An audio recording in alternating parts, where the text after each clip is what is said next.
everyone, welcome back to my channel. Welcome to another video. It's been long overdue, but I thought with Easter, What are you doing? I'm making a video. Why? Because I decided to make what did I make? What did I make? Do you remember what I made? I don't know. You don't know? Yeah. What do you make? I decided to make a Portuguese bread with meat, and it's something from my husband's hometown. His mom taught me how to make it. My mother-in-law, she taught me how to make it. And so I made a really small batch.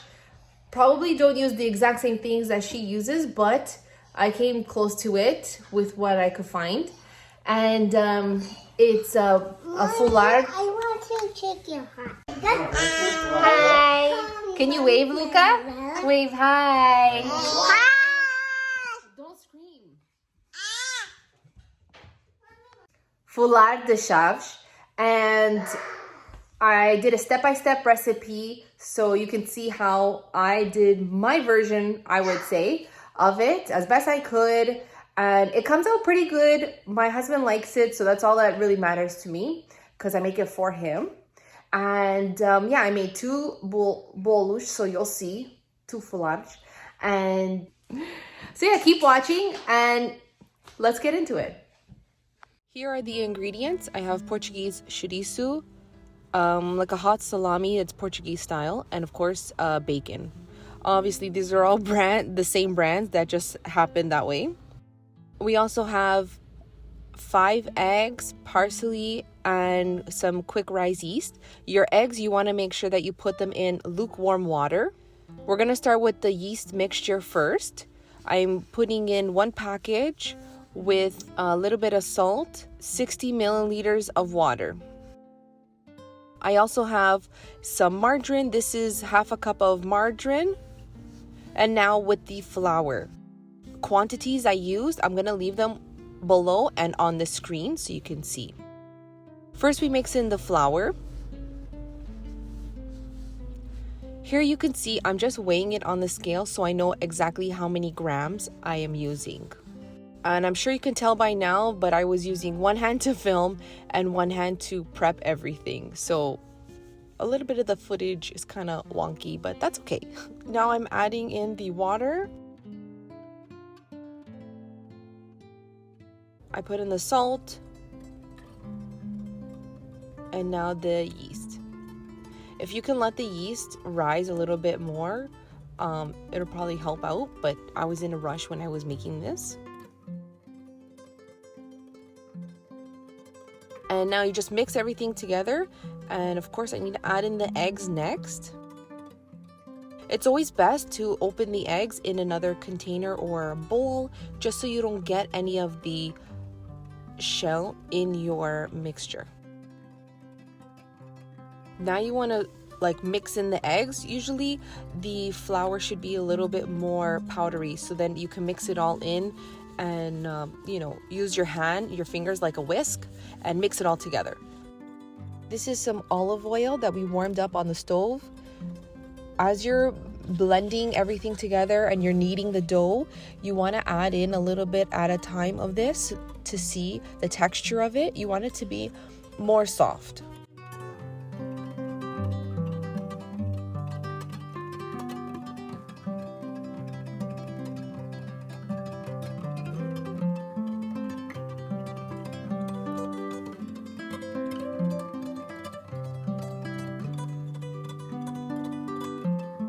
Now I'm just getting a lid. I'm putting a lid on my, it's like a Tupperware bowl, so that way it can keep the heat in so it can rise. You want to put also some warm blankets on it. Keep it in a warm place in your home so that way it can rise faster. For me, I turned on my oven a little bit so the stove top ends up getting warm. And then I put all the blankets. I put the plastic on top too. My grandma, she always told me to put plastic on top. It helps it rise when you don't have a lot of humidity in the air. So here I am. I'm just checking it to see. Oh, it looks like it's rising.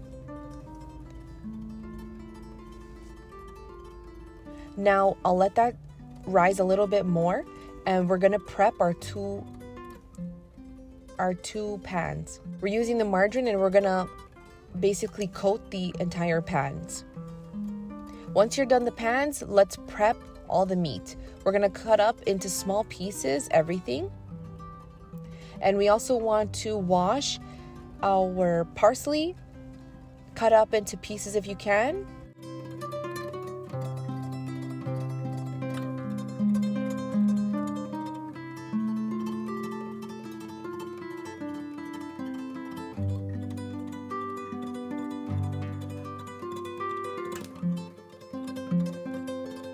Here's everything on a plate all cut up. And this is everything we're going to use to put in our foulard.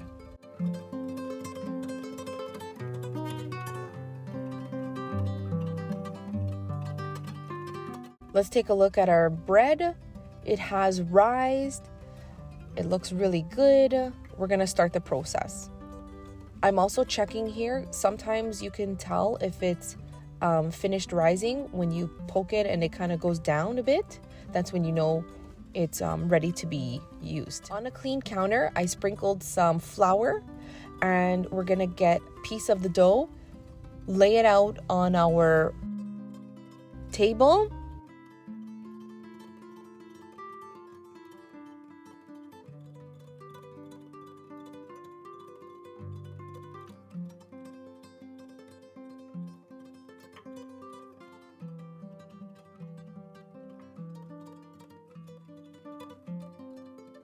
Spread it out almost like a pizza, but not all the way. You want to make sure that it's not too thin either. And now you can start adding everything. First I added was the parsley, and then I added the chorizo, and then the bacon, and then the other stuff.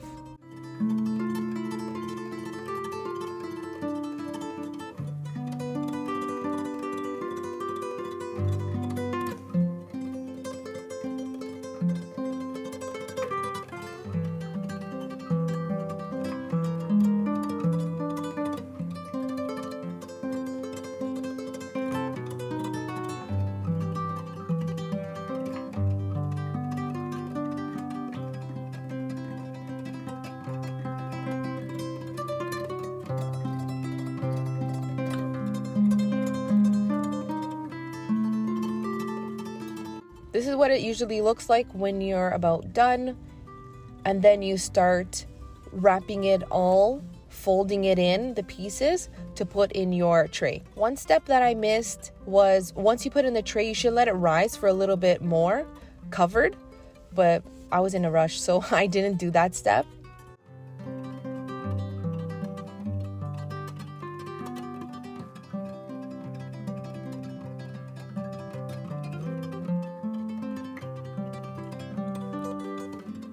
I prepared an egg on the side so that way I can use a brush and put it on top of my my bread.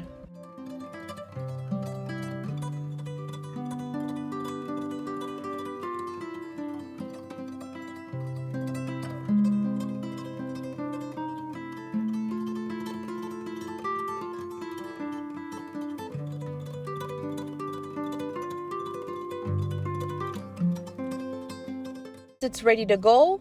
You want to put it in the oven. I think I put it at 350. Don't forget, please check below. I'll have all the information there on the area so you can see. I did a timer for 20 minutes, and I basically went to go check on it, and then I did another timer for another 20 minutes, and then it was finished cooking around 45 minutes, both of them. Here is my foulard. I took one out already. It's perfect, cooked all the way through, smells delicious. We're gonna wait for it to cool down, and then we're gonna cut it.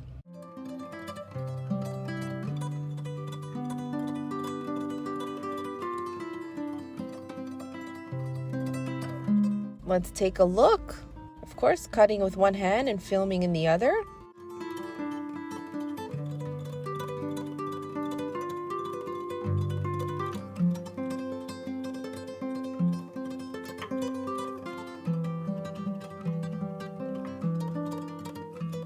Look at that bread. Looks so good. Smells so good.